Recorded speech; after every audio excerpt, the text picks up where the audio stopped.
kaya yung babaeng nakausap ni Jem? At bakit interesado siyang malaman kung ano yung koneksyon niya kay Urduha? Matagal na natin alam na maaaring dumating ang araw na ito.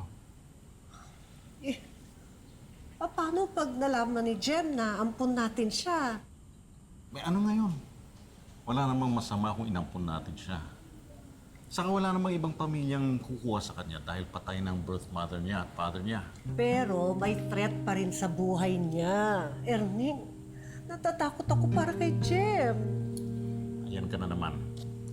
Huwag mo muna stressin ang sarili mo. Walang masamang mangyayari. Ano kaya? Sabihin na natin kay Jem ang totoo. Ako, wag muna. Baka lalong maging komplikado ang sitwasyon.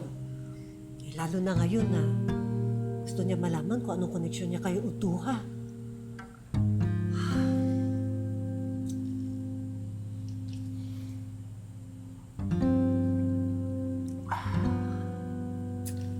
Erning, nagigilty ako.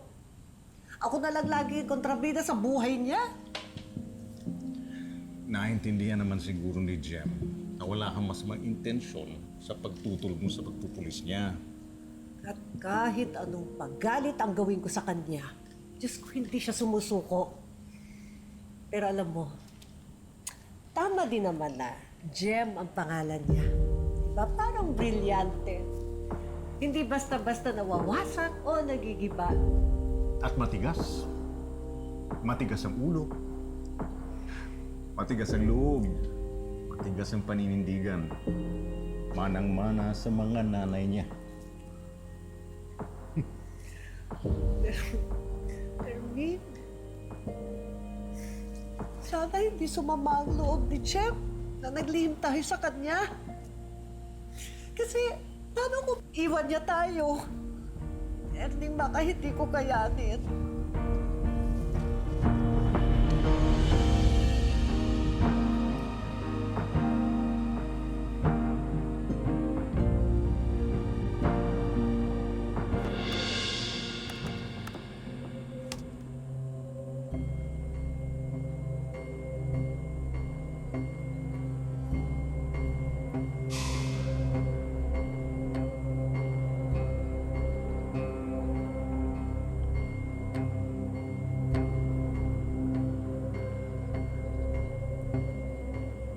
As Urduha's descendants, we are destined guardians of her powerful jewelry.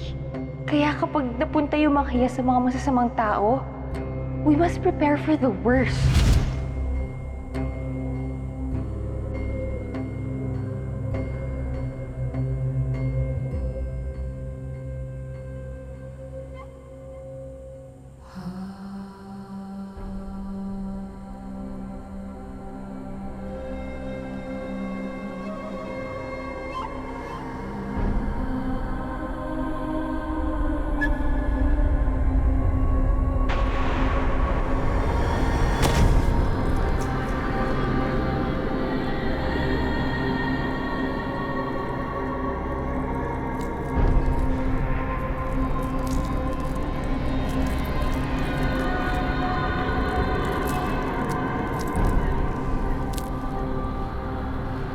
Gising. Gising. Gumising ka!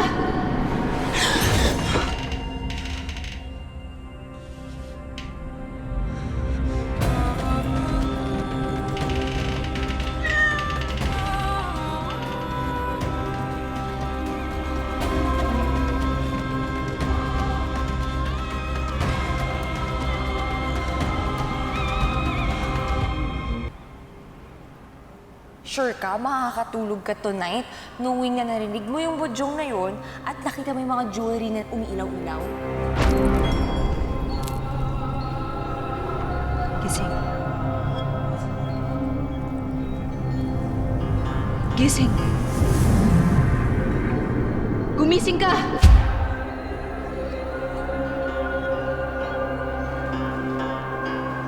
Vino, congrats ha. Ang galing ng bust mo kahapon. Kasama ka sa may award galing kay Mayor. Oo, wala yun. Nagkataon lang na may illegal na bentahan doon sa patrol ko. Uy, celebrate natin yan. Sama ka sa boys' night out. Sige, go! Pero hindi na boys night out yun kung kasama ako. Bakit naman? One of the boys ka naman eh. Oo nga, tol. Pero babae pa rin ako. Sabihin na lang natin, night out para all-inclusive. Yes, ma'am. Ma'am, yes, ma'am. Eh, siya nga pala. May balita ka na ba doon sa stadium? Hindi pa clear. Investigahan ko pa. Garcia, Sanchez. Ah, sir. Yes, sir. Sir, ito.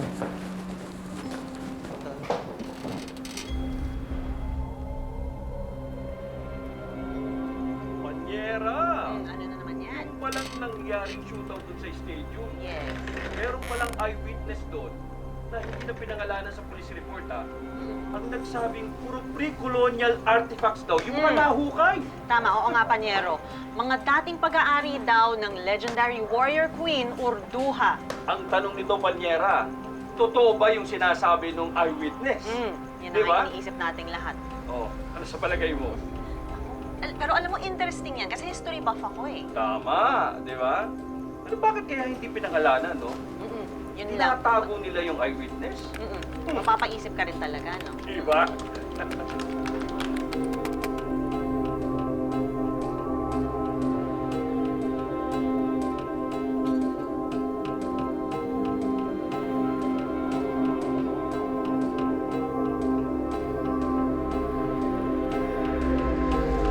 Yung government po, meron po silang nakukay ng mga bagay po ni Urduha dati.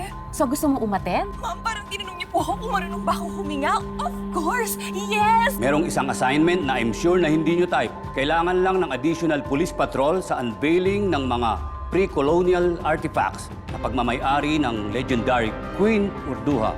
Alam ko na si Jem at si Crystal ang may kagagawa ng malaking paghihirap ng mga magulang. So ano bang plano mo kay Jem at kay Crystal? Kailangan nilang pagbayaran ng ginawa nila. Kailangan din nilang magdusa.